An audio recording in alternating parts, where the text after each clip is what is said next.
ఎందుకోసం నేను ఫస్ట్ నుంచి కూడా నా జర్నీ ఎలా స్టార్ట్ అయిందంటే, షార్ట్ ఫిలిమ్స్ అయిపోయిన తర్వాత ఇక్కడ రాజావారి రాణి గారు అనే సినిమా ఒక 8 లక్షలతో తీద్దామని కపిలేశ్వరపురం వెళ్ళిపోయాం సార్, ఈస్ట్ గోదావరి.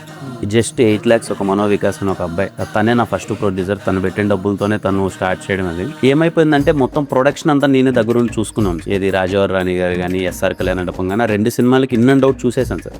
అంటే డిస్ట్రిబ్యూషన్, అసలు థియేటర్ అంటే ఏంటి, మొత్తం అన్నీ తెలుసుకోవాల్సిన పరిస్థితి. అంటే ఎవరు లేరు కదా సార్ అప్పుడు, అంతా చూసి ఆ ప్రాసెస్లో ఏంటి అని అంటే, ఒక కంటెంట్ మీద మనకు సాలిడ్గా నమ్మకం ఉన్నప్పుడు దాని ప్రజెంటేషన్ సరిగా చేసుకోగలిగితే ఖచ్చితంగా చాలా బాగుంటుందని నమ్మాను సార్. అప్పటి నుంచే నా మైండ్లో ఏంటంటే, in case if I'm capable, నా చేతిలో కానీ మనీ అది ఇది ఉంటే ఒక రైట్ కంటెంట్ ని మాత్రం ప్రొడ్యూస్ చేద్దాం. ఇక్కడ మంచి కంటెంట్ జనరేట్ చేస్తే ఖచ్చితంగా వర్కౌట్ అవుతుంది. దాంట్లో భయపడాల్సిన అవసరమే లేదని నా స్ట్రాంగ్ ఫీలింగ్ సార్.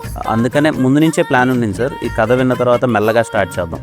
అంటే first step very small step, ఇది చిన్న బడ్జెట్తో తీసిన సినిమా. అలా మెల్లమెల్లగా కథలు బాగా నచ్చితే అలా తీసుకెళ్తూ ఉన్నాం.